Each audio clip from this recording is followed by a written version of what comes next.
கர்த்தருக்கு ஸ்தோத்திரம். இன்றைய நற்செய்தி, இயேசுவே கிறிஸ்து என்று அறிந்து கொள்ள வேண்டும். மார்க் சுவிசேஷம் 8வது அதிகாரம் 27-30 வரைக்கும் பார்த்தீங்கன்னா, ஏசு கிறிஸ்துவும் சீஷர்களும் பிலிப்பு செசரியா பட்டணத்தை சேர்ந்த கிராமங்களுக்கு போகிறாங்க. வழியிலே ஏசு கிறிஸ்து சீஷர்கள் பார்த்து கேட்குறாங்க, ஜனங்கள் என்ன யாருன்னு சொல்கிறாங்கன்ட்டு. அப்போது சிலர் உண்மை யோவான் ஸ்நானன் சொல்கிறாங்க, வேறு சிலர் எலியான்னு சொல்கிறாங்க, சிலர் தீர்க்கதரிசிகள் ஒருவர் சொல்கிறாங்கன்னு சொல்கிறாங்க.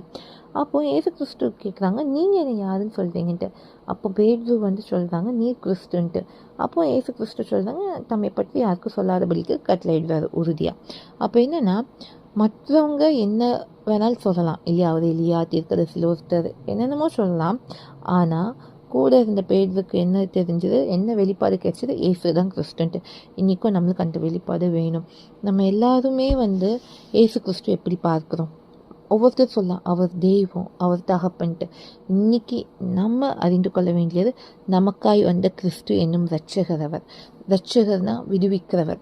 நம்ம பாவக்கட்டு, சாபக்கட்டு, நோய் எதில் இருந்தாலும் அதுலேருந்து அவர் விடுவிக்க உண்மையுள்ளவராக இருக்கார். ஏசுவே கிறிஸ்து. இதுக்கு மாறாக யார் சொன்னாலும் நம்பாதீங்க.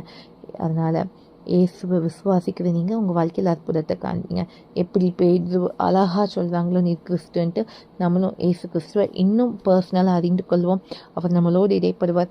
வரிக சீஷர்கிட்ட பேசிட்டு போகிறாங்க இல்லையா, நமக்குள்ளே நம்ம வாழ்க்கை முழுவதும் அவர் பேசுவார். அதனால் அவரை அறிந்து கொள்ளுங்க, அவரோட உறவாடுங்க, அவரோட என்றும் வாழுங்க. இதுவே இன்றைய நற்செய்தி. முடிவுண்டாகட்டும்.